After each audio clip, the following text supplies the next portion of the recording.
Սիրելի հայրենակիցներ, իհարկե դժվար է բանակի, մանավանդ իմ համար բանակի մասին քննադատական խոսքեր ասելը, բայց այնուամենայնիվ իրողությունից ելնելով մենք պետք է համապատասխան որոշում ընդունենք։ Կուսակցական այսպես ծրագրերը մեկ այլ բան է, որովհետև ձեր կուսակցական ծրագրերով մենք ամբողջ Արցախ ենք կորցրել, բայց զինված ուժերի զարգացումը ապահովելը, կազմահաստիկային փոփոխությունները, կառուցվածքային փոփոխությունները եւ համալրումը այլ բան է պատրաստության հետ կապված։ Ընդ որում պատրաստությունը մեծ խելք չէ պետք, որ տեսնես, թե ինչ պատրաստություն կա, զինուժ ծրագիրը նայում ես եւ այն արտահայտվում է զորավարժություններով, անհատական պատրաստությամբ եւ նաեւ այն ինչ որ Հայաստանի Հանրապետությունը ձեռք է բերում, այն ցուցադրում է նաև զորավարժություններում եւ զորահանդեսներում։ Ինչ է նշանակում պաշտպանության բանակ։ Երևի թե պարոն Քոչարյան, դուք այդ խոսքը ասում եք Նիկոլ Փաշինյանի ասած խոսքից հետո, որ մենք մարտունակ բանակը այսօր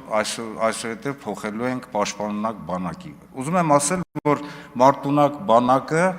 դա նշանակում է մարտ վարելու ունակ բանակ, որի մեջ մտնում են եւ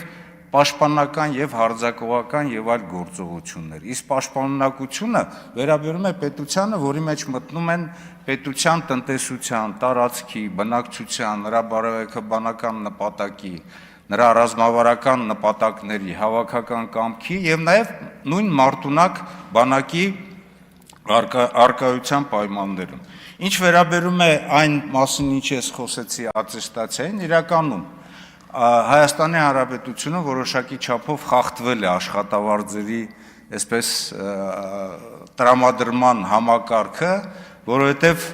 մի համակարգ ուժային տարբեր կառույցներին հենց այնպես հատկացրել ենք կամ բարձրացրել ենք աշխատավարձը, իսկ բանակում սահմանում կանգնած զինվորին, ով ամենամեծ դժվարությունն է իր ուսերի վրա դնում, ասում են գնա քննություններ հանձնի, իսկ այդ քննությունները պարզապես ավարտում եմ, հրամանատարական պատրաստության քննություններ են։